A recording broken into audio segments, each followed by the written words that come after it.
incontesté, chef suprême de la famille, jugé parfois trop sévère ou inaccessible dans nos familles africaines, bien qu'ils se sacrifient, se battent au quotidien pour le bien-être de leurs proches. Nos papas, bien qu'ils ne le démontrent pas souvent, sont pourtant des amours aux petits soins de leurs proches. Ne méritent-ils pas une attention particulière, tout comme nos mères? Bien sûr que oui. C'est pourquoi l'institution de cette fête que nous célébrons aujourd'hui, la fête des pères. Quel est le rôle du papa au sein de sa famille?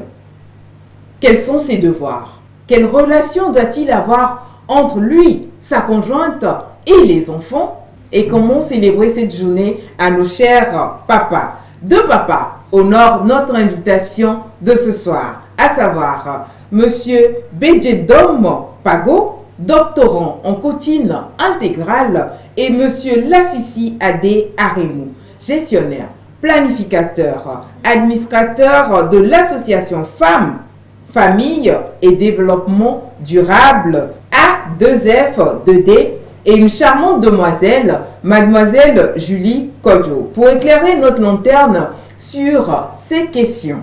Alors, en ce jour spécial, que Dieu comble nos papas de toute grâce et de sagesse, qui leur donne la force et le courage pour pouvoir assumer au mieux leur lourde tâche de père. Nous tirons chapeau au passage aux papas célibataires, qui joue à la fois le rôle de père et de mère. Bonsoir à tous, merci d'être des nôtres dans ce numéro consacré à nos papas.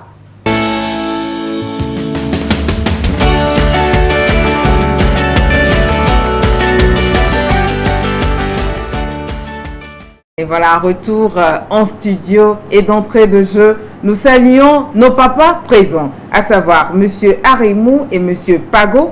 Bonsoir à vous. Bonsoir, grande dame de valeur. Bonsoir, cher Delali. Et bonne fête des pères à vous. Merci. Merci. Et voilà. Mademoiselle Julie, bonsoir. Bonsoir. Bonne fête des mères à vous. Merci.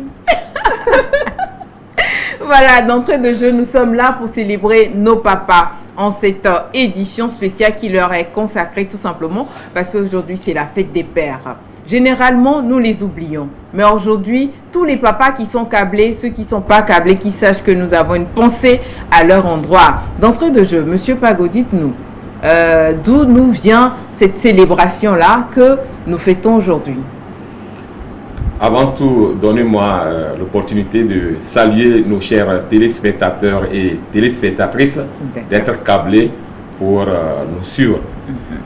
Quand j'ai été invité pour participer à cette émission, j'ai fait mes recherches et j'ai trouvé que la fête des pères remonte du 15e siècle et instituée par l'Église catholique pour honorer Joseph. Joseph qui est le père non biologique de Jésus.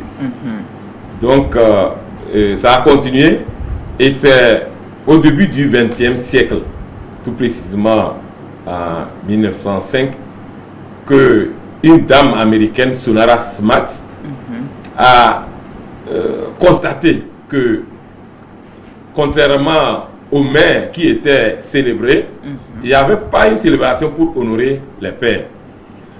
Alors que son papa, qui était un ancien combattant, a pu élever seul, parce qu'il était veuf en ce moment, 6 enfants. Donc elle cherchait un moyen pour l'honorer. Et c'est là qu'elle a constaté qu'il fallait faire quelque chose parce qu'il n'y avait pas cette fête. Et donc elle a déposé une demande à l'État, au niveau de l'État américain.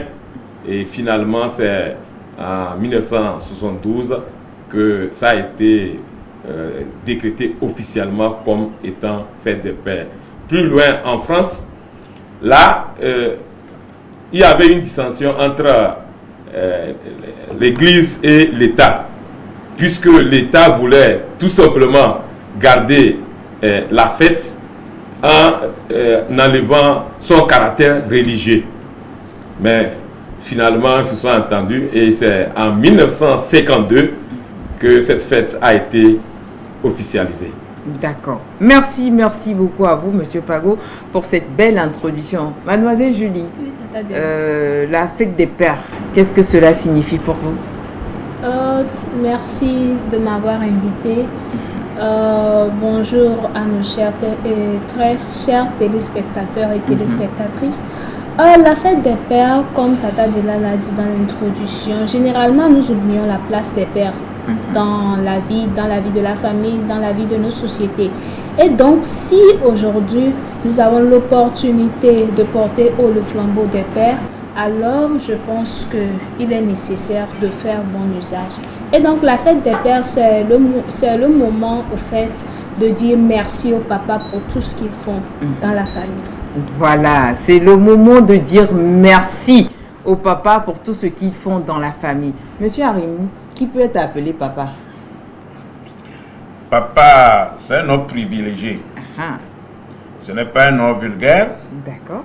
C'est un homme mérité. Et un homme qu'on doit vivre, qu'on doit démontrer et prouver. Donc on ne se lève pas à quiconque et se dit papa. Je m'appellerai papa parce que je me suis donné cette opportunité de l'assumer. Papa, c'est ce monsieur qui a décidé d'avoir à ses côtés une dame avec qui il voudra bien fonder un foyer.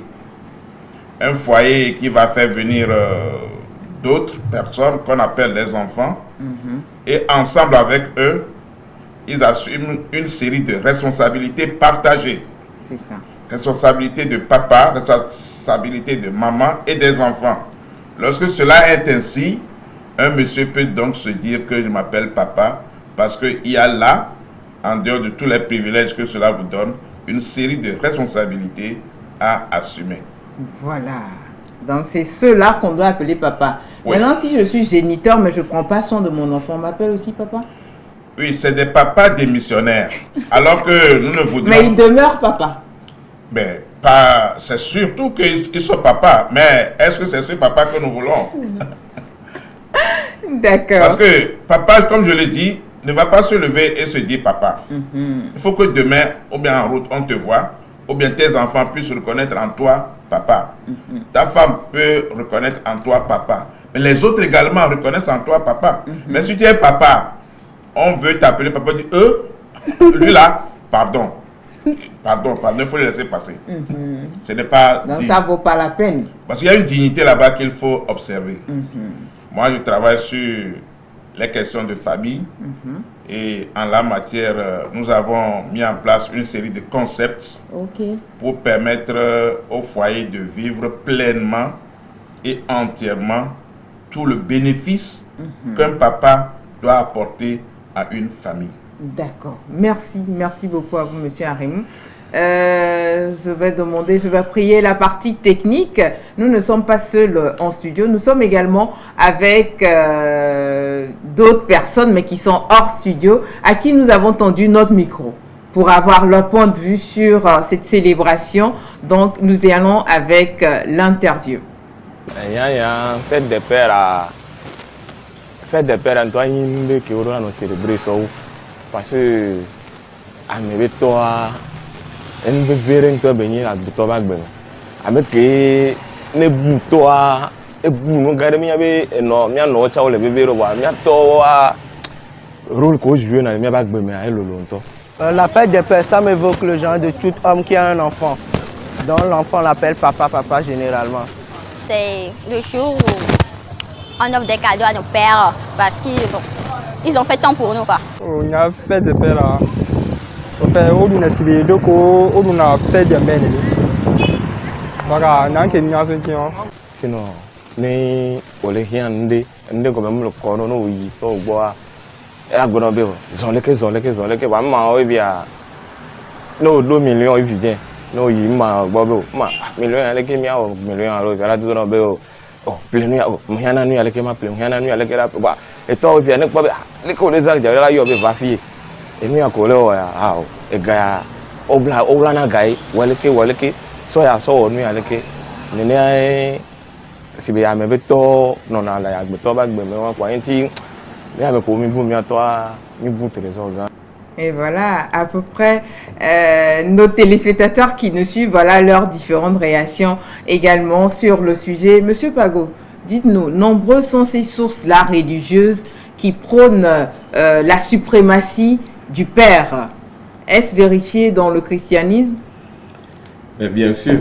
D'accord. Bien sûr, de l'Ancien Testament jusqu'au Nouveau Testament, la Bible en parle. D'accord. Pour ne citer que un verset de Éphésiens qui demande aux femmes de se soumettre à leur mari, car l'homme est le chef de famille, comme Jésus est le chef de l'Église.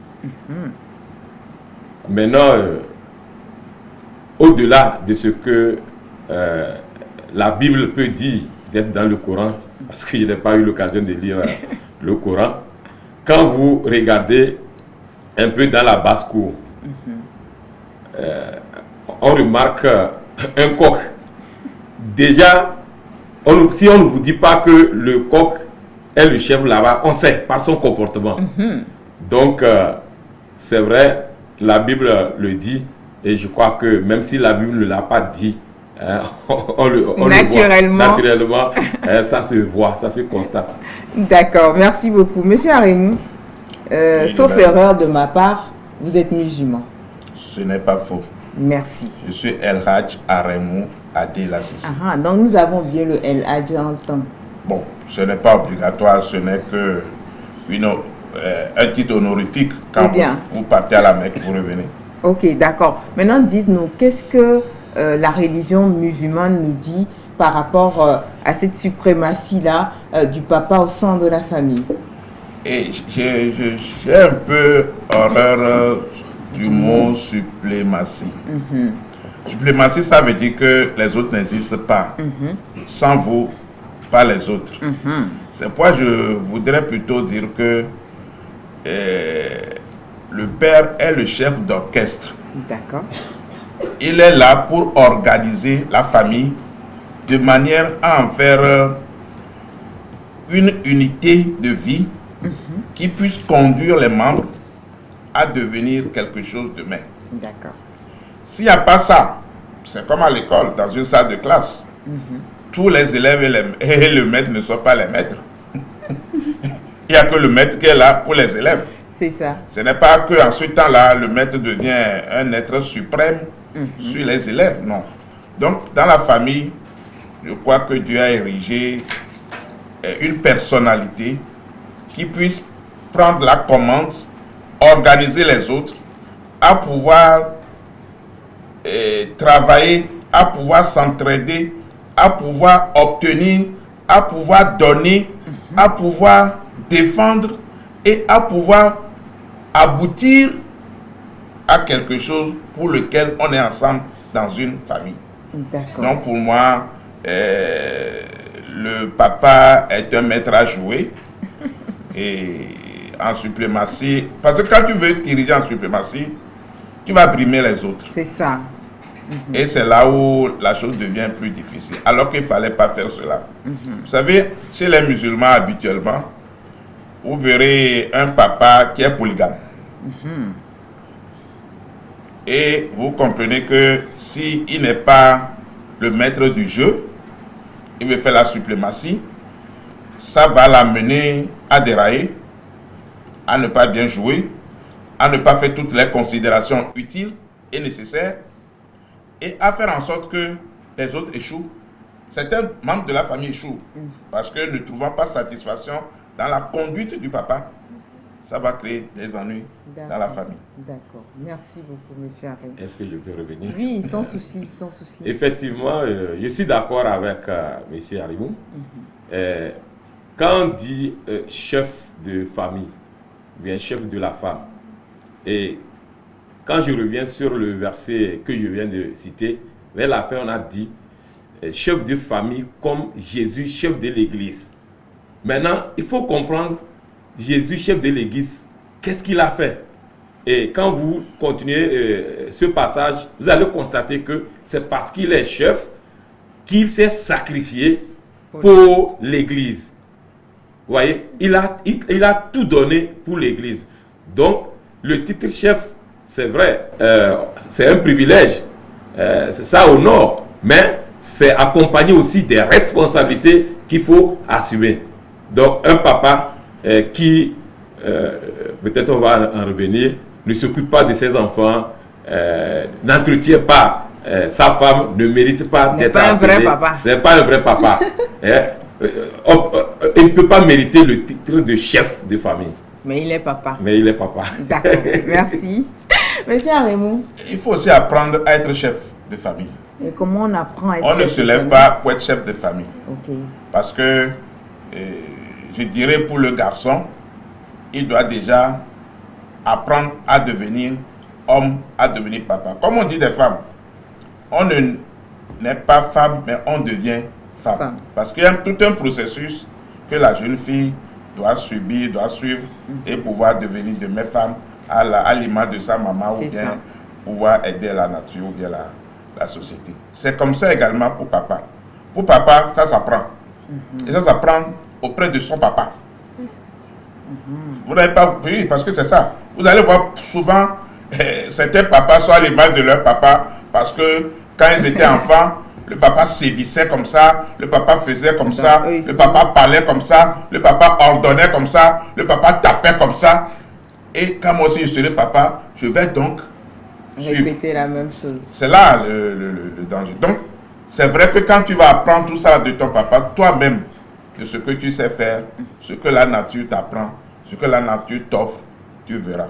Je disais tout à l'heure que nous avons développé un concept. Là où j'ai travaillé, j'étais un fonctionnaire de la Croix-Rouge togolaise. Le concept que nous appelons Papa Champion. Le concept de Papa Champion, c'est d'amener un papa à être champion. Qu'est-ce qu'on appelle champion? Je vais vous poser la question. Connaissez-vous un champion? Un champion, quelqu'un qu'on peut appeler champion? Les footballeurs. Footballeur, exemple? Moi, c'est pas foot. Puis, dans d'autres domaines, Didier Drogba, Adebayor, très bien. Voilà. Vous les citez très bien. Ça veut dire que ces gens-là, dans leur domaine, vous les verrez parfaits, corrects. Il y a 3 éléments qu'il faut prendre en compte. C'est les gens qui apprennent à jouer, ils jouent et ils gagnent. Ces 3 étapes, vous devez les observer pour être champion.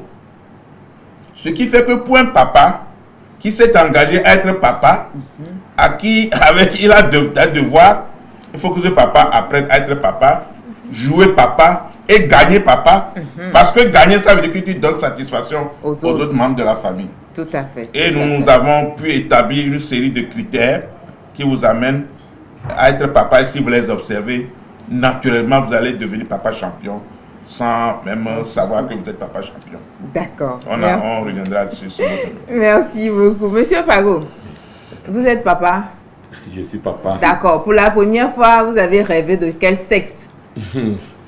Ça, c'est une question piège. Mais ce que je voudrais dire d'entrée de jeu, vous savez, moi, je suis rentré dans la vie du couple après un long désert. Ça veut dire quoi? Bon, suivant les prescriptions de notre religion, ce n'est pas permis de sortir avec... Il faut attendre d'aller jusqu'au mariage d'abord. Voilà, il faut attendre jusqu'au mariage. Bon, moi, c'est vrai que par moment, j'ai chuté, mais je n'ai pas... j'ai voulu respecter, et j'ai respecté jusqu'au mariage. D'accord. Mais, donc vous comprenez que après le mariage, le premier objectif, c'est de tester pour voir si mon truc marche bien. Ou bien, ça va si on est vraiment peu être papa. Voilà. Donc, le choix du sexe n'était pas ma priorité. Donc, la priorité, c'était d'avoir un enfant. Un enfant, tout simplement. Donc, Dieu m'a béni et ça n'a pas duré et j'avais une fille. Donc, étant sûr maintenant que ça marche, pour le deuxième, là, j'ai demandé. Donc, la première fois, c'était on prend tout. Voilà, l'essentiel qu'on ait un enfant. C'est ça. D'accord. Donc, le deuxième, j'avais demandé à avoir un garçon. Et vous comprenez, chaque fois, quand je parle à l'aîné, de parler à sa maman, je lui mets dans la bouche de dire il attend petit frère, ainsi de suite. Donc j'étais vraiment focalisé mentalement, j'attendais un garçon et c'est ce qui était arrivé. Ah, Inch'Allah, Dieu merci alors. Monsieur Arimou. Bon, et très belle question. Pour la toute première fois. Pour la toute première fois, j'ai plutôt préféré des garçon. jumeaux. Eh? Des jumeaux? Jumeaux, sexe ou pas, parce que moi je veux vite avoir les enfants. Parce que moi j'avais un nombre que j'avais en tête. D'accord. Vite les avoir et avoir le temps de les éduquer, de m'occuper d'eux. Bon, ça n'a pas été ainsi. Dieu merci aussi.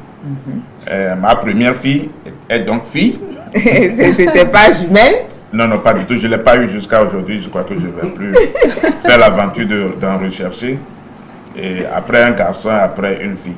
D'accord. J'ai fait un peu comme moi-même. Dans ma famille, je suis seul garçon avec 2 filles. Et moi aussi, quand j'ai fait ma famille, j'ai eu 2 filles et un garçon. D'accord. Bon, en termes de religion aussi, j'ai une maman protestante, mon papa musulman, et j'ai 2 sœurs qui sont chrétiennes, comme ma maman. Et quand je suis devenu aussi marié, j'ai eu un garçon et 2 filles. Les 2 filles aussi ont choisi la voie chrétienne. Et le garçon? Et le garçon est resté musulman avec moi. Et j'ai aussi 2 épouses qui sont aussi chrétiennes. Voilà. Bon, c'est un peu une famille où nous faisons la tolérance religieuse. D'accord. Julie, quel doit être le rôle d'un papa au sein de la famille? Personnellement, je pense que le papa doit être d'abord un protecteur, un défenseur des droits de la famille. Et il doit pourvoir aux besoins nécessaires pour le développement, le bien-être de la famille. C'est très important. Ok. Monsieur Pago, quel type de relation doit-il avoir entre papa, maman, papa et les enfants? Bon, je suis d'accord avec Julie que le papa, après ce privilège d'être papa et géniteur, après avoir donné des enfants, il doit maintenant assumer ses responsabilités, c'est-à-dire prendre soin de sa famille. Donc, Monsieur Arimou disait entre-temps, le papa, il est comme un chef d'équipe. Moi, je vais plus loin pour dire que le papa, c'est un leader. C'est un leader d'une équipe composée des enfants et de sa femme. D'accord. Et la première question, ou bien l'une des questions que vous avez posées, est-ce que le papa est véritablement chef? Oui. Ça, c'est le premier niveau de leadership, le titre. Le titre seulement, ça ne suffit pas. Il faut aller plus loin. Et la deuxième étape, c'est de créer une relation avec les membres de son équipe. D'abord, avec les enfants, il faut que le papa assume ses responsabilités, c'est-à-dire doit pourvoir les besoins de ses enfants, les besoins physiques, les besoins émotionnels et les besoins mentaux. Qu'est-ce que ça veut dire? C'est le papa, il doit habiller ses enfants, il doit trouver un logement pour eux. Maintenant, au-delà de tout ça, il doit trouver un temps pour entretenir ses enfants. Moi, particulièrement, c'est vrai que entre-temps, je suis pris par le service, mais dans la semaine, je trouvais un jour pour rester ensemble avec les enfants. On cause, je leur raconte des histoires. Et ça, c'est le coaching qui m'a permis d'avoir cette méthode d'éducation. Donc, en leur racontant les histoires des gagnants, des histoires des gens qui ont réussi, ça éveille en eux l'envie de réussir. D'accord. Maintenant, avec la maman, généralement, nous, les hommes, après le mariage, c'est fini. On n'entretient plus les femmes. Ce n'est pas normal. Ce n'est pas. De la même manière qu'on l'a courtisée, il faut continuer à l'entretenir. La rendre joyeuse au quotidien. C'est ça. Il arrive qu'il y ait des difficultés, comme la dent et les langues, il arrive qu'il y ait des problèmes, mais il faut trouver un temps pour dialoguer. Et là, particulièrement, c'est vrai que c'était mon objectif, mais par moment, ça n'a pas marché. Donc, en dehors du fait que, avec le dialogue c'est quoi? C'est de s'ouvrir à la personne et la permettre de vous comprendre. Donc, le dialogue, c'est entre deux personnes. Donc, il faut que l'un et l'autre s'ouvrent. Mais si l'autre ne veut pas, ça va être compliqué. Donc, c'est ce que j'ai rencontré. Donc, en dehors de ça, l'homme doit bien nourrir par la bouche. La femme, il doit aussi nourrir par le bas la femme. Partout. Qui nourrissent bien la femme dans sa globalité. Il y a mon mentor, coach, qui disait, il faut, quand la femme est bien portante, il faut la faire l'amour. Quand elle est malade, il faut faire descendre la fièvre, il faut la faire l'amour. Ah bon? Partout. C'est un remède. C'est un remède. C'est un remède. Il faut le faire l'amour partout. Bien sûr. Moi, je suis un coach conjugal, je sais de quoi je parle. Oui. Donc, vous confirmez ce que M. Pago est en train de dire. En fait, la question ne devait pas être à moi. Il fallait faire la question vers la femme. Si c'est bon, ce n'est pas bon. Non, mais vous rencontrez souvent des femmes. Et vous racontez nous, on sait que c'est cela. Maintenant, le bénéficiaire ultime, c'est qui? C'est celle qui est malade, qui va se faire guérir sans médicaments. Mais ce qui est sûr, elle mangeait, elle avait tout à sa disposition. C'est une seule chose qui la manquait. C'est pour ça qu'elle est tombée malade. Les docteurs ne vont plus avoir de patients. Non, en fait, on dit un complément nutritif. Cet acte est un complément vital. Chère mère, vous nous suivez, les papas de ce soir sont chauds. Non, nous ne faisons que dire la chose dans la réalité et comment ça se passe. Voilà. Je vais aller plus loin pour les questions posées. D'accord. Comment la relation entre le papa et les autres membres de la famille. Vous savez, quand moi je vous disais tout à l'heure qu'il faut être champion en tant que papa, il y a des choses qu'il faut observer, notamment les choses que nous appelons les valeurs familiales. Quand tu es papa, il faut admettre une série de valeurs familiales. Le papa appartient à une société. À ce niveau, il nous faut des qualités communautaires. Ok. Bien.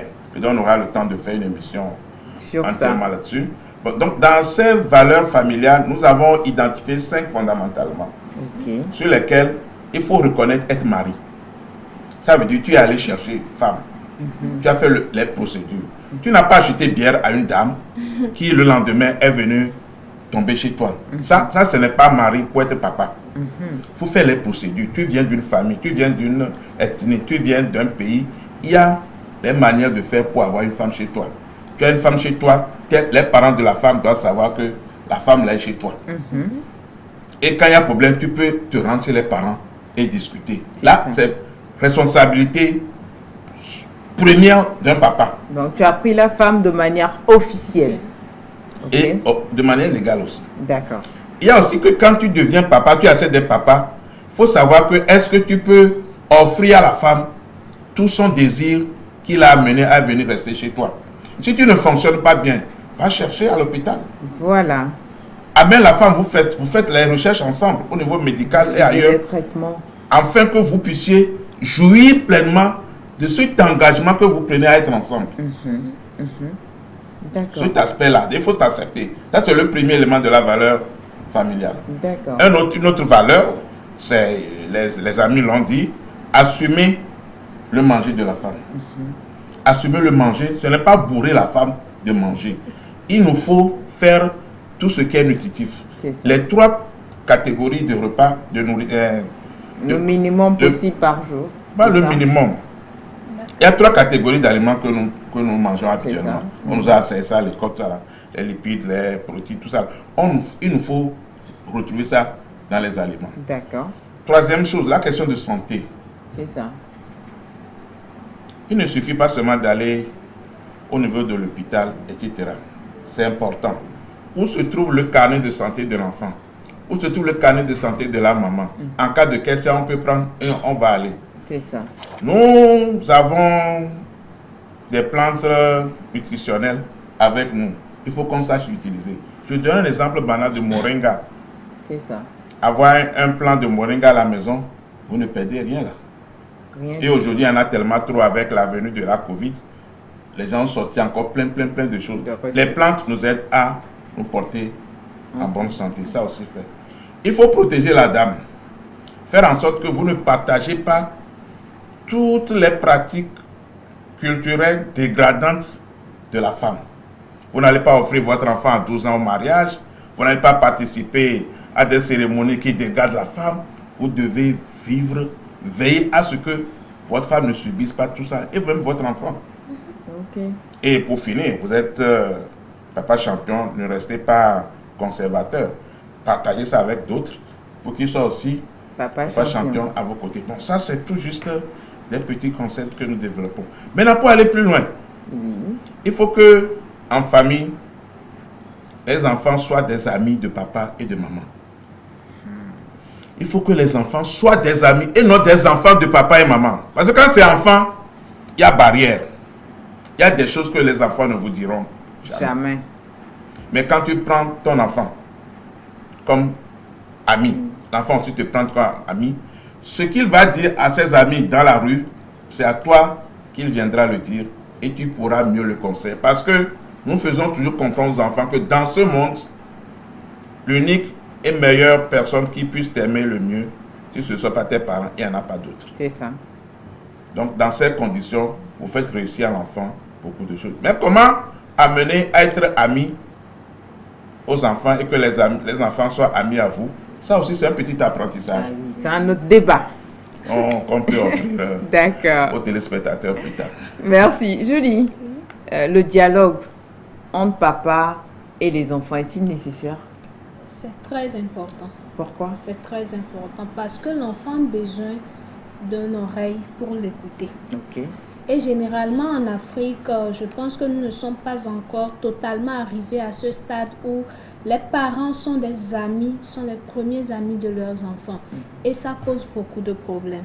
Donc il faut que le papa soit là pour son enfant, qu'il discute avec son enfant comme si c'était, je ne vais pas dire son égal, mais comme son ami, quelqu'un à qui l'enfant peut se confier. Donc, il faut nécessairement le dialogue parce qu'il y a beaucoup de choses en dehors de la maison qui se passent et l'enfant est embrouillé. Mais lorsqu'il vient à toi et il sait qu'il y a une oreille qui peut l'écouter, alors il se confie totalement et là, le parent pourra dire que ceci n'est pas bon, ceci est bon. Et là, il joue le rôle de protecteur, comme je viens de le dire, et il pourvoit aux besoins psychologiques, émotionnels et tout pour son enfant. D'accord. Monsieur Pago, est-il toujours facile d'assumer son rôle de père? Rien n'est jamais facile sur cette planète Terre. Même manger, c'est difficile pour certains. Mais une fois qu'on est informé, on prend des dispositions pour assumer. Dans tous les cas, quand Dieu appelle pour une mission, il donne les outils nécessaires. Donc, c'est vrai que par moment, ça va être difficile, mais c'est en forgeant qu'on devient forgeron. Je vais ajouter pour compléter. Ce dont nous parlons, nous appelons dialogue conjugal ou bien la communication conjugale au niveau du foyer. Et dans nos recherches, nous sommes arrivés à organiser une série de petits mots que j'appelle petits mots magiques et que quand nous les utilisons en famille, même en société, nous créons l'harmonie et nous créons également l'harmonie en famille. Et je vais vous inviter ici tous à les observer plus tard. C'est ce que nous appelons les 7 utiles quotidiens. Les 7 utiles quotidiens. C'est des petits mots, on le sait, mais à peine on les utilise. Rappelez-nous ces petits mots. Je les rappelle rapidement. Le fait de dire s'il vous plaît, à quelqu'un pour avoir ce que tu veux. Combien nous sommes qui l'utilisons souvent? En famille, papa à maman, maman aux enfants, les enfants au papa. Or, c'est le soubassement de la communication conjugale. Le fait de dire merci, tout simple, merci, c'est gratuit. On t'y a demandé quelque chose, on te l'a donné, on te l'a fait. Pourquoi ne pas dire merci à son enfant? On se croit, non, moi je suis très élevé. Comment, à ce petit-là, comme ça, moi je vais dire merci? Non, il faut le dire. Parce qu'en disant merci là-bas, c'est pas l'enfant, c'est au Dieu Tout-Puissant que tu dis merci. Tu peux prendre Z. S'il vous plaît, monsieur, tu peux me déposer à la poste volontiers. Vous arrivez, tu paies. Merci, monsieur. Parce que vous aurez pu ne pas aussi arriver. Tu as acheté à Imol quelque part, tu as donné tes 200. Dis merci à la dame. Elle permet à ce que ce matin tu manges. Il y a d'autres choses. Le troisième utile quotidien, c'est la salutation. Bonjour papa. Bonjour papa, bonjour maman. Tu peux avoir des ennuis la nuit. Quereller, discuter. Le matin, le fait d'envoyer un bonjour maman, bonjour papa, même si vous vous êtes couché sur le même lit, dehors vous faites ça, votre problème, 50% résolu. C'est ça.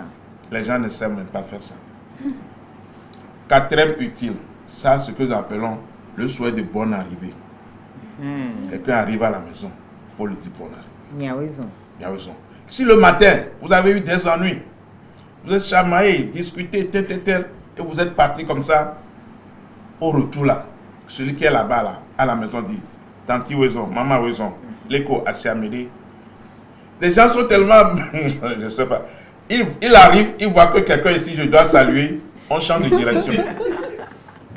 Parce qu'on ne se parle pas là, c'est chaud.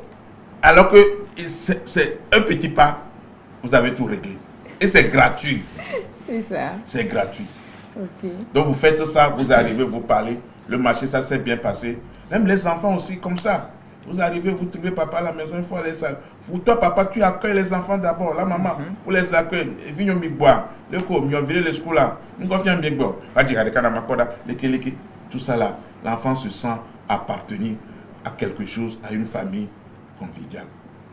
Il y a ce que nous appelons dans le 5e utile quotidien l'appellation valorisante. C'est-à-dire? Hey, quoi oui? Mais quel est le nom? Pardon. Est-ce qu'il y a ça sur la naissance de quelqu'un? Est-ce que nous l'avons sur la... Non, c'est ça. Il nous faut nous mettre dans des... changer nos habitudes. Vraiment. Tu prends un jeune homme. Tu l'appelles des cadets. Est-ce que c'est faux? Non, pas encore. Mais si tu l'appelles Fofovi. Est-ce que c'est pas mieux? Lequel va le plaire? Fofovi, Fogan. Tonton, tanti, tata. C'est des appellations valorisantes qui donnent à l'autre à qui tu t'adresses toute la joie, toute la fierté de savoir que l'autre reconnaît en moi que je suis quelque chose. D'accord. C'est important. Pour aller le 6e utile. La vie de l'homme est résumée en 2 choses. C'est l'action et la réaction. Tout ce que quelqu'un fait, vous analysez. Si ce n'est pas l'action, ça va être la réaction. Et si vous ne savez pas gérer les deux là, vous allez bantoua. Ou bien. Là, bantou vivien. Tu es là. Un monsieur vient te dire, ah, faut qu'on vit. Et nous, et puis, tu as. Et toi, si tu cours. Ta femme là, non, si c'est moi, elle ne peut plus rester chez moi. Comment? Bon, elle raconte. Toi, ta femme arrive, tu n'as pas fait analyse, rapprochement, la bonne écoute, vérification. Paf! L'homme pouté nous tout là. Tu commences par renvoyer la dame. La dame, elle se cherche. Il y a quoi? Qu'est-ce que j'ai fait? Elle demande qu'est-ce qui se passe. Alors que ce monsieur voudrait faire la cour à la dame. À la dame. Non, il faut faire sortir bagage, lui va récupérer. Parce que monsieur a peur que la dame va venir dire ça à son mari à devancer. C'est ça. Si tu n'avais plus le temps à analyser, tu auras pu conserver ton foyer, tout ça. Donc il y a plein de ces petits problèmes. Il ne faut pas réagir au vif devant des situations. On prend le calme, on analyse, on vérifie, on fait des rapprochements et on prend patience avant de prendre une décision. D'accord. Et pour terminer, le 7e utile, C'est ce que nous appelons, c'est simple, la tolérance et le pardon. Il faut l'introduire dans la famille, le pardon. Tout simplement. C'est tout simplement. Ok. Monsieur Pago, Oui. un enfant rebelle, nous en avons. Hein. On n'a pas juste des enfants qui sont tout doux. On a également des enfants rebelles. Est-ce que le père doit user de son autorité dans la maison pour vouloir ramener cet enfant sur la bonne voie, ou qu'est-ce qu'il doit faire? Comme je l'ai dit plus haut, en tant que père et leader, tu dois connaître les membres de ton équipe. Voilà. L'un des membres de l'équipe est rebelle. Qu'est-ce qui l'a amené à ce comportement? Au lieu d'incriminer l'enfant, est-ce que ce n'est pas le papa qui doit se remettre en cause? Parce que si le rôle que le papa doit jouer envers ses enfants, c'est-à-dire garder un dialogue permanent, les écouter, vous allez constater que si l'enfant du dehors a posé un acte qui n'est pas appréciable, lui-même, il va venir l'avouer auprès de vous. Vous voyez? Donc, nous, papa, faisons l'effort de parler au cœur des enfants. Si nous parlons à leur cœur, loin d'être rebelles, ils se laisseront modeler. Ok. Julie, généralement, peut-être il y a une de tes petits frères ou petites soeurs, ou toi-même, peut-être tu as été rebelle en temps pendant ta puberté. Comment est-ce que ça a été géré? Bon, je pense que la violence ne résout rien. Ok. Il faut mettre l'enfant devant le fait accompli. Il faut le comparer, bon, pas le comparer, mais mettre des exemples devant lui. Ok. Je dirais que ma petite soeur était un peu turbulente, pas rebelle, mais elle est de caractère vraiment turbulente. Et donc, elle aimait vraiment l'amusement. Et donc, qu'est-ce qu'on avait fait? Qu'est-ce qu'on avait fait? On l'a laissé dans l'amusement comme ça. Ok. On l'avait laissé dans l'amusement comme ça. Et après, lorsqu'elle voyait les autres, lorsqu'on parlait, on faisait souvent sciemment de parler des autres de façon... De donner leur exemple. Voilà. Oui, de donner leur exemple, leur bonne qualité et autres. Et donc, elle était gênée. Et par après, lorsqu'elle a un peu grandi, donc après, bon, ça va. Maintenant, elle est un peu calme. Et donc, je dirais que, comme M. Paco l'a dit, il faut parler au cœur de l'enfant. Il faut connaître son enfant. Il faut savoir comment manipuler son enfant. L'enfant est comme un jouet. C'est ce que maman a souvent l'habitude de dire. Et donc, lorsque vous savez comment manipuler votre enfant, il peut répondre à tout. Tout simplement. Je voulais rebondir un peu. Oui. Bon, en coaching intégral, il y a un domaine réservé entre les parents et les enfants. D'accord. Et ce domaine vous permet d'éduquer les enfants jusqu'à leur réalisation complète. Et là, on nous dit que la relation qui doit exister entre les parents et les enfants, c'est une relation de confiance.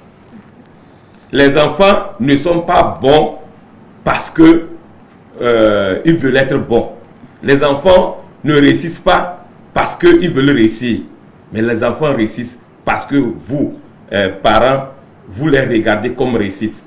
Vous les regardez comme bons.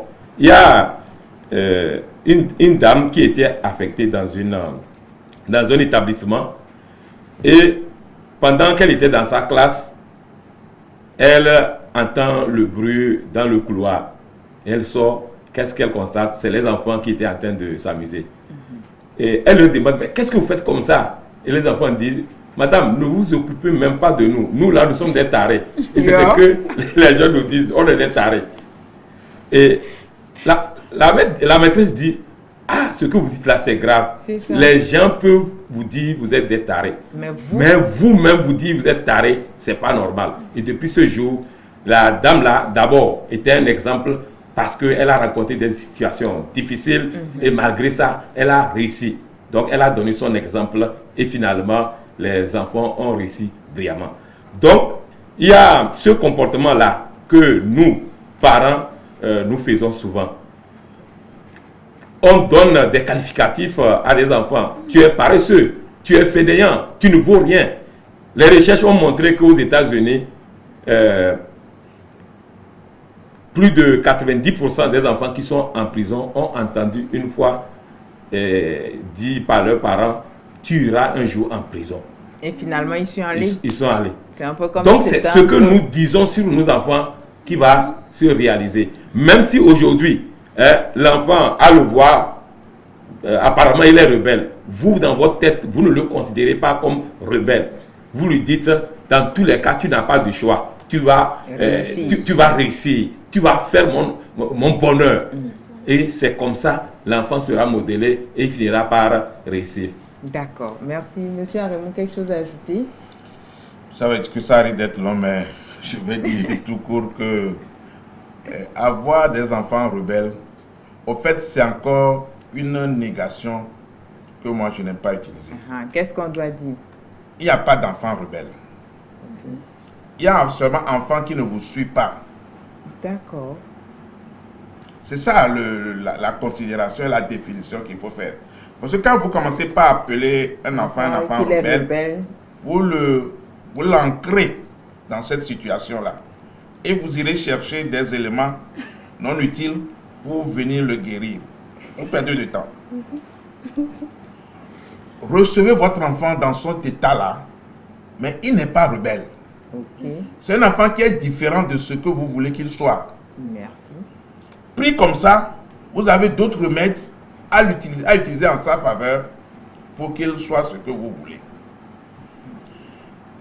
Je faisais l'autre fois un petit panel rural avec les femmes rurales et les maris et les femmes ruraux sur la pauvreté. Et c'est eux-mêmes qui ont conduit le panel à Mina, c'était à Saoun. Nous disons, pourquoi les gens sont pauvres?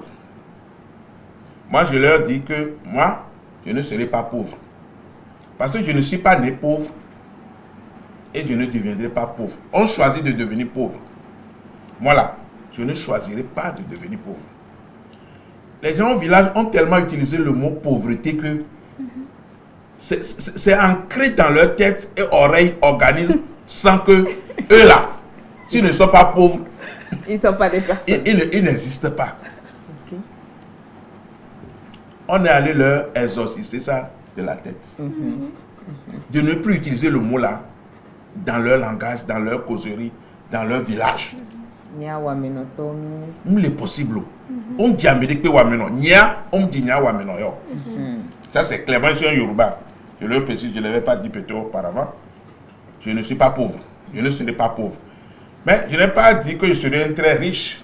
Mais je ne serai pas pauvre. Ça veut dire que j'aurai le minimum, l'essentiel pour me permettre de m'épanouir. Donc c'est cela qu'on veut. Et nous sommes allés. Si on ne veut pas devenir pauvre, qu'est-ce qu'on peut faire? D'abord, abandonner le parler, l'idée de pauvreté. Maintenant, la violence aussi vous ramène à la pauvreté. On dit, faites ce que nous appelons entreprise rurale couple. Maman, papa, vous faites une production ensemble. Vous n'aurez plus le temps de vous quereller. Vous n'aurez plus le temps de faire la violence. Arrivé à la maison, vous pensez à vos activités communes. Du champ, de l'élevage, de ceci, de cela. Et ça vous permet d'avoir des moyens de vous occuper de vos enfants. Ça aussi, c'est un rôle que les papas champions sont en train de développer dans les milieux ruraux pour amener les papas et les mamans à faire l'opération gagnant-gagnant. C'est ça. Parce qu'aujourd'hui, il ne faut pas dire que c'est ta femme. Donc, tu as amené au champ, tu l'as fait subir tous les tracas de... Non, non, non. C'est opération gagnant-gagnant. Vous avez un certain nombre d'hectares, vous produisez, vous vendez, vous avez vos recettes, vous décidez de ce que vous faites avec, comment lancer la prochaine activité, comment agrandir. Vous aurez le temps d'en discuter. C'est ça. Quand c'est sur cette opération-là. Voilà comment de la pauvreté, eux-mêmes ont trouvé une voie pour aller. Et c'est papa et c'est maman, c'est la fête des pères, c'est la fête des mères. Et nous avons retenu qu'au cours de cette fête que nous célébrons aujourd'hui, nous utilisons cette fête-là pour développer ce concept dans les milieux ruraux pour que la maman et le papa puissent se comprendre et pouvoir développer la famille. Merci. Monsieur Pago, comment conciliez-vous vie professionnelle et vie conjugale?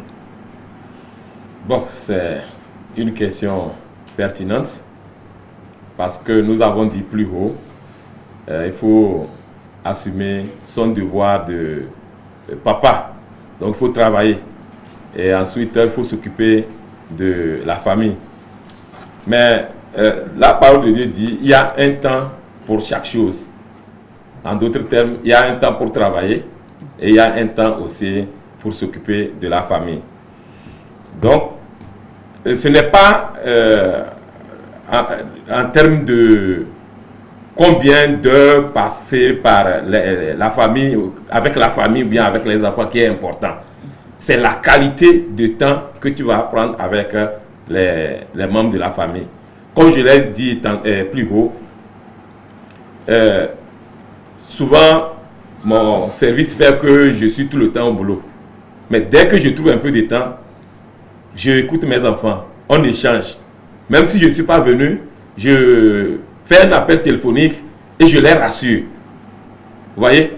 Donc c'est ça. Maintenant pour nos femmes, il faut, quelle que soit votre indisponibilité, dès que vous avez trouvé du temps, il faut passer avec elles. Vous pouvez sortir, prendre un pot ensemble et je pense que c'est important. C'est très important. Monsieur Arémou, dites-nous, quelles sont les valeurs qu'on doit inculquer à nos enfants? Ce sont des valeurs morales, religieuses ou la recherche de biens matériels? On va arriver à ça. Je vais rebondir sur la question précédente pour dire quel est notre temps professionnel et consort. Comment gérer sa vie professionnelle? Vous savez, il ne faut pas toujours faire comme les autres. Il ne faut pas toujours faire. Il faut se définir son environnement de mari et de femme. Parce que moi, je suis gardien. Exemple, ma femme est enseignante. Vous voyez en même temps que nous n'aurons pas un moment facile de vie. La nuit, moi, je suis au boulot. Le jour, la femme est au boulot. Bon, vous comprenez que c'est déjà difficile. Ça là, vous n'allez pas dire comment Kofi fait, Kodio fait. Je vais suivre son exemple, non. Vous devez vous définir. Façon de faire. Il y a des maris qui sont au boulot. La femme vient chez eux. Moi, dans mon service, je vois le gardien là, sa femme lui amène à manger. Ça fait quoi? Ça fait que le mari a tout le sentiment de sa femme. Il ne va pas aller chercher à manger ailleurs. Il sait qu'il a le repas de la maison qui vient. Ça, c'est un exemple. Oui. Je n'ai pas dit que le mari qui est là, la femme qui est à Zanguera, le mari qui est gardien à Baguida, on va faire ça. Non, ça, c'est pas possible non plus. Donc, ce que je voulais tout juste dire aussi, que il y a une redéfinition de la vie conjugale à faire compte tenu du travail des uns et des autres. D'accord. Le mari doit mieux comprendre le travail de sa femme. La femme également. Moi, je suis quelqu'un de très occupé, je le sais, depuis que moi, mes femmes me connaissent, je n'ai jamais été libre. Mais, vous me cherchez, vous venez au boulot, même si à 22h, vous me trouvez là-bas. Vous n'allez pas me trouver ailleurs chez quelqu'un autre. Non, c'est une discipline qu'il faut se donner. C'est ça. Il arrive quelquefois, moi, m'amène à manger là-bas. Ou bien je retourne à la maison, je mange, je retourne au service, compte tenu d'un certain nombre d'impératifs. Donc, c'est pour vous dire qu'il faut seulement redéfinir ce cadre de vie nouveau, compte tenu du travail des uns et des autres, pour que le professionnel ne détruit pas la famille et que la famille aussi n'empêche pas le professionnel d'être réalisé. Parce que c'est ça que vous allez faire et qui va vous amener des ressources, des revenus pour supporter la famille. Parce que si vous voulez toujours rester satisfaire la famille et dire que le boulot, vous perdez. Il y a des boulots où on paie par exemple les heures supplémentaires aux gens. Mais si vous le faites, il y a des petits sous qui sortent. C'est ça. Il faut savoir aussi l'accepter pour que cela ne détruise pas votre famille. Tout à l'heure, l'ami Pago dit tout à l'heure qu'il faut s'ouvrir. Les femmes n'ont pas s'ouvrir. Il donnait son cas.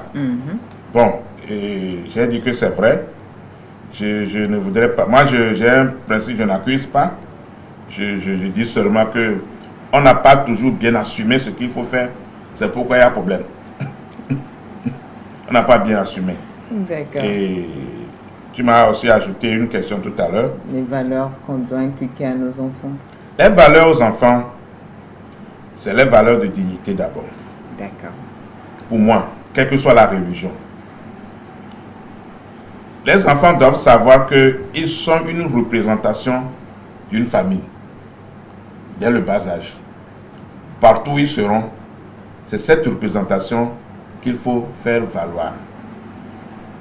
Donc si on n'apprend pas la dignité, ça veut dire qu'il y a certaines choses que nous appelons les principes de vie.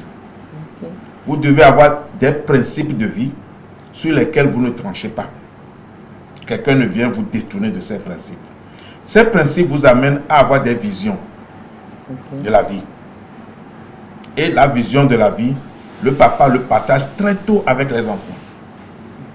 Afin que demain l'enfant puisse savoir quelle est la règle du jeu. C'est ça. Quel est le terrain du jeu. Quels sont les acteurs du jeu. Si cela n'est pas dedans, c'est à ce temps-là qu'on a les enfants rebelles et qu'on sort tout le temps. D'accord. Il faut développer la vision très tôt avec les enfants. Moi, c'est un peu ma façon de faire. Je crois que je ne vais pas dire que j'ai réussi totalement, mais je suis satisfait de ce que j'ai. Merci, merci. Voilà nos pères et nos mères qui nous suivent présentement. Je suis sûre que nous tirons profit de cette émission. Malheureusement, le temps commence déjà à nous faire défaut, mais on va évoluer et clôturer comme il se doit cette émission. Je vais demander à la partie technique de nous jouer le prochain élément et on revient commenter cela. Et ne doit dire ok ni Madame la Roméo de Dario à Roméa. Odola plinde la nasron. Allo joua odola dan de ke min bada po mim la bitiwa. Odola dene ado jijuene.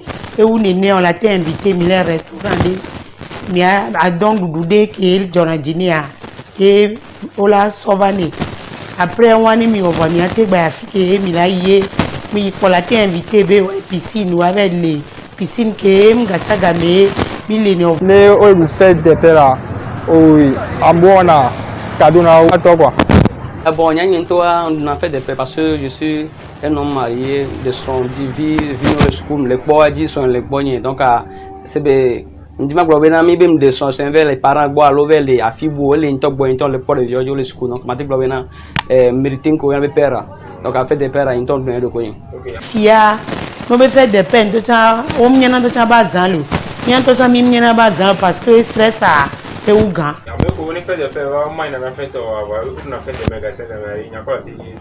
bon moi ma conseil au bena et le grand-mère ou grand père parce que les quand ça me vers mais on m'a grand-mère sans père donc ils ont lien soutien les donc ma grand-mère o no jagba we na wati second be fait des pères à sanyo beni et wajagba amekola do asancha ola nya meriko meeting ko un père c'est que me va inene ah to yen mbale wa chaque jour là on donne un coup pour faire des pères il y a c'est bon prière so bien yebe le bonnet du terrain tu peux pas me voir sinon nous garder peut-être garder bien quoi.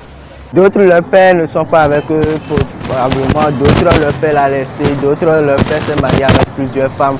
Donc ils n'aiment pas leur père de cette façon, donc ils n'aiment même pas entendre parler de la fête des pères. Quoi. Parfois les pères, bon, ils font pas tellement les trucs que les mères font à leurs enfants, c'est bon. Ça ne les intéresse pas, c'est pour cela. Si ça les intéresse comme la fête des mères, bon, ils peuvent le souhaiter à leur père ou bien à leur mari, quelqu'un d'autre, je sais pas. Mais bon, comme ça ne les intéresse pas, c'est pour cela qu'ils ne le font pas. Sans que miato la glami du nani miato, d'habitude vos fifia que on balagbo mia son wa. Comme les deux du nami les foyers, mais quoi na benamim te du nena olekio. Je l'ai jamais fait. Et généralement, qu'est-ce que tu lui fais le jour-là? Généralement, je cause avec lui, je passe la soirée avec lui, on sort ensemble et autres. Supposons, on va père c'est Amérique et des sons. c'est bien un tas de son normal. Et petit fait pour les violons. Donc à matin globé à me mériter faire des pères. Donc à faire des pères là bon, à 100 ans de venir. La prochaine fois je le ferai à mon papa. D'accord, papa. Donc depuis tout ce temps tu n'as jamais fêté la fête des pères à papa? Non, je l'ai jamais fait. Pourquoi en fait, voilà, justement pourquoi tu l'as jamais fait? Bon, je n'ai jamais eu l'idée de le faire en fait, c'est pour cela. D'accord. Peut-être moi, mes futurs enfants, j'aimerais m'entretenir avec eux, donner leur l'affection qu'un père doit donner à ses enfants et principalement causer avec eux. Les entendre dans les moments difficiles, causer avec eux, les guider leur pas petit à petit jusqu'à ce qu'ils soient au niveau où je serai ce jour-là.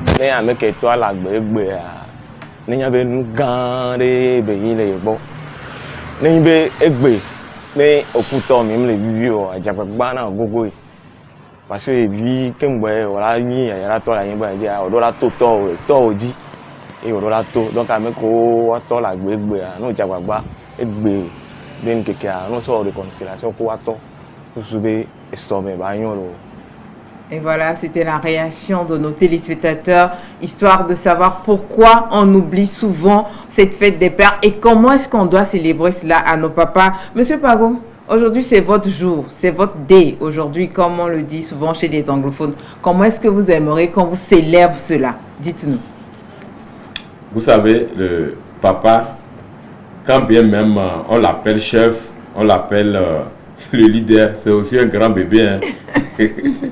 Donc, il faut s'occuper de lui comme on s'occuperait d'un bébé. Ou bien, quel cadeau vous ferait plaisir, par exemple, en ce jour? Bon, je n'ai pas de préférence sur un cadeau, mais un petit geste pour le rassurer qu'on est avec lui, pour l'encourager sur tout ce qu'il fait pour l'avancement de la famille. D'accord. Monsieur Arémi, comment vous rendre ce jour spécial, vous particulièrement? Vous savez, on a peut-être aussi très mal fait de mettre la journée là-dessus dimanche toujours. Pourquoi? Non, depuis que moi j'ai connu cette date-là, c'était toujours un dimanche. Oui, comme la fête des mères également. Oui, bon, ça aussi c'est déjà un souci religieux vis-à-vis de cette date-là par rapport aux chrétiens qui célèbrent leur cérémonie en dimanche. Ça, c'est à part. Moi, ce qui m'intéresse pour cette fête, j'ai 2 filles qui sont restées très fidèles quand la fête là arrive. Il y a une qui est à Ouaga, appelle toujours, tout le temps, papa chéri. Bon, enfin, elles ont toujours leur petit qualificatif qui s'ajoute. Et c'est en vidéo, appel vidéo qui se fait. Je n'ai pas appel tout court pour qu'elle voit un peu mon visage, mon sourire, qu'est-ce que je suis en train de faire. Bon, c'est un peu ça, les 2 filles, elles sont aussi mariées. Donc c'est comme ça qu'elles font d'abord.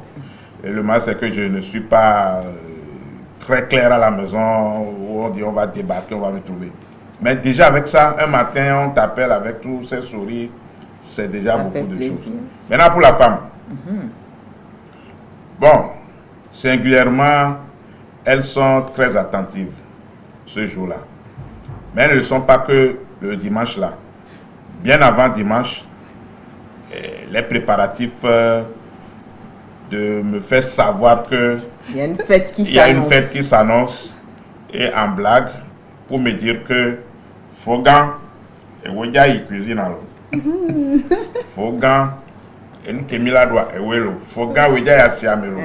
Bon, donc déjà c'est bon pour moi. C'est largement suffisant. Beaucoup, je ne sais pas s'il faut encore ajouter d'autres cas. D'accord. Julie, qu'est-ce qu'il faut offrir à son père ce jour-ci ou comment est-ce qu'on peut lui rendre cette journée spéciale? Je pense que c'est le moment de faire les points. Et bon, nous les enfants, nos papas désirent beaucoup et attendent beaucoup de nous. C'est le moment de toucher ce point essentiel, ce point qui va le faire mouvoir au fait. On connaît son papa, on sait ce qu'il aime. C'est le moment d'être à ses côtés, de lui dire des beaux mots. Voilà, tout simplement. Oui. Voilà, malheureusement, le temps nous fait défaut dans cette émission. Nous allons donner la parole à nos invités pour leurs derniers mots et conseils à l'endroit de ces jeunes papas qui nous suivent, les futurs papas également qui nous suivent. Monsieur Bago. D'abord, à l'endroit des jeunes, je leur demande de donner priorité aux choses prioritaires. Dans un premier temps, il y a un conférencier qui était venu et il a fait une expérience. Il a pris les cailloux, il l'a mis dans une bouteille. Il demande aux participants, est-ce qu'il reste encore quelque chose à mettre? Ils ont dit non. Il a pris le sable, il a ajouté. C'est resté. Il dit, est-ce que c'est bon? Les participants ont dit oui. Il a pris l'eau, il a encore ajouté. Donc, la question était de savoir s'il avait commencé par l'eau, est-ce qu'il devait avoir la place pour le sable et les cailloux? Donc, pour dire que il faut donner du temps aux choses prioritaires. Maintenant, le reste, on trouvera du temps pour le faire. Vous n'êtes pas encore marié, donnez du temps à apprendre, donnez du temps pour vos études et le temps viendra, vous allez vous trouverez du temps pour vous marier. Pour les hommes et les papas et les mamans, c'est ça. Vous savez, aujourd'hui, les études ont montré que le taux de divorce est très élevé. Ça voudrait dire que les informations qu'il faut donner aux jeunes ou bien aux parents pour qu'ils puissent connaître la valeur du mariage et pouvoir réussir leur vie de couple, il n'y en a pas. Donc, je demande que nos parents, nos papas, nos mamans fassent des recherches pour découvrir d'abord les 3 étapes de la vie du couple et les caractéristiques d'un homme et d'une femme. Quand je prends l'exemple de l'homme, l'homme est action et compétition. Ce sont ses caractéristiques. La femme est dialogue et compassion. Donc, vous voyez. Donc, sur ce, je demande aux hommes d'envoyer au moins chaque jour un SMS à leur épouse pour leur dire combien elles sont belles, combien ils les aiment, combien ils font leur bonheur. Je demande aux femmes quand ils sont ensemble à la maison, de s'habiller sexy, parce que les yeux des hommes sont érotisés. Sexy à la maison, pas sexy dehors. Pas sexy dehors. D'accord. Voilà. Et en plus de ça, ils n'ont qu'à donner toutes les positions à leur homme. Toutes les positions. Vous savez, l'homme ne cherche pas mieux. Ou bien, si il a toutes les à la maison, il ne cherche pas. Voilà. Tout est dit. Merci, monsieur Pago. Monsieur Aremou. Le Pago dit de donner toutes les positions. Moi, je dis de donner tout le corps. Tout le corps à son mari. Bon, moi, on a parlé de jeune papa. Moi, j'ai mon garçon qui est jeune papa. Voilà. Et avant qu'il le soit même, nous y travaillions beaucoup. Jusqu'au choix de la femme, la vie avec sa belle-mère, ses beaux-parents. Tout ça, là, il faut discuter jusqu'à l'enfant est venu, tout ça. Donc, déjà, moi, j'ai fait l'apprentissage de papa avec mon fils très tôt. Okay. Et on nous voit, on dira petit frère, grand frère. Parce que partout où je vais, il est avec moi, tous mes dossiers, toutes mes discussions. Je suis dedans avec lui.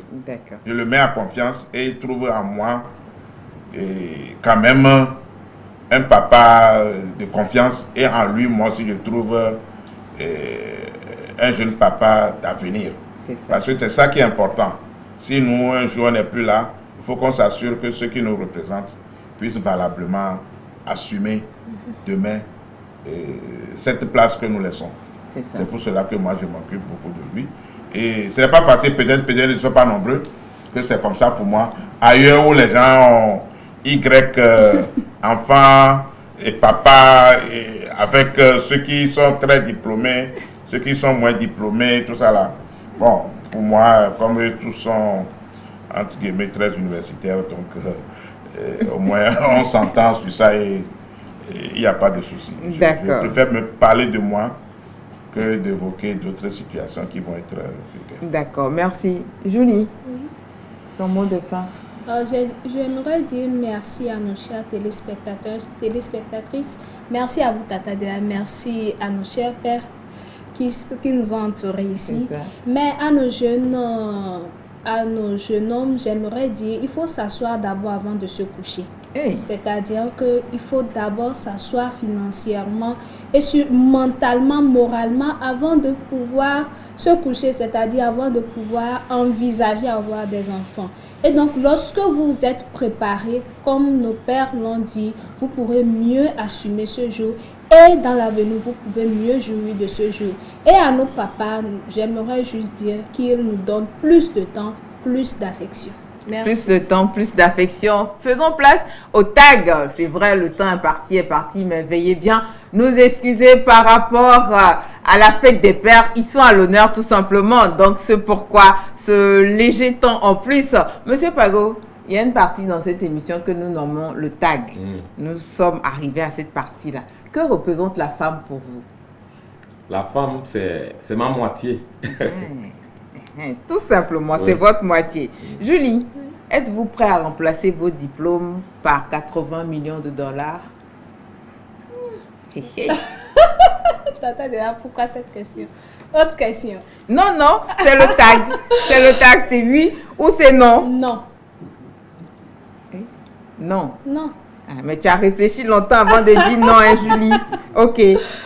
Monsieur Harim, si vous avez une baguette magique, que changerez-vous chez votre femme? Ma femme, c'est qu'elle est déjà ma vie, qu'elle demeure ma vie. Tout simplement. Tout. Julie, souriez-vous toujours sur toutes vos photos? Non. Julie n'est pas toujours souriante. C'est vrai? Ah oui. Mais là, présentement, Julie est en train de sourire, ou bien? Oui. Et c'était, je crois que si elle pourrait garder ça, elle en tirait un magnifique bonheur. Profit, ou bien? Merci beaucoup. Ok, monsieur Pagou, quel métier rêviez-vous de faire étant enfant? Bon, j'ai rêvé être ingénieur et je l'étais devenu. Et à un moment donné, j'ai rêvé encore davantage. Actuellement, je suis coach et à ce stade, je suis encore en train de rêver davantage. D'accord. Monsieur Harimou, votre plus beau rêve? Mon plus beau rêve, c'est de voir mon concept de papa champion réjaillir sur tous les papas du monde. Tranquille. Merci infiniment à nos invités présents au studio ce soir pour l'occasion où nous honorons tous nos papas sans exception. Voilà, et c'est l'opportunité également de réveiller certains papas qui nous suivent mais qui n'assument pas leur rôle.